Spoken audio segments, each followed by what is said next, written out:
Hi guys, time check. It's 6 p.m. here.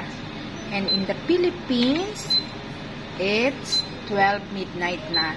So ngayon guys, umuulan dito guys. Umuulan, malamig. Kaya naisipan kong gumawa ng macaroni soup.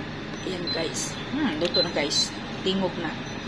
So ito guys, ang aking macaroni soup. Actually, dalawang klase ang gilagay ko na macaroni na ayun macaroni na brown at saka ito. Two kinds of noodles. Yan, yung elbow and this one. So, ngayon guys, ito. Tapos, hinaluan ko siya guys.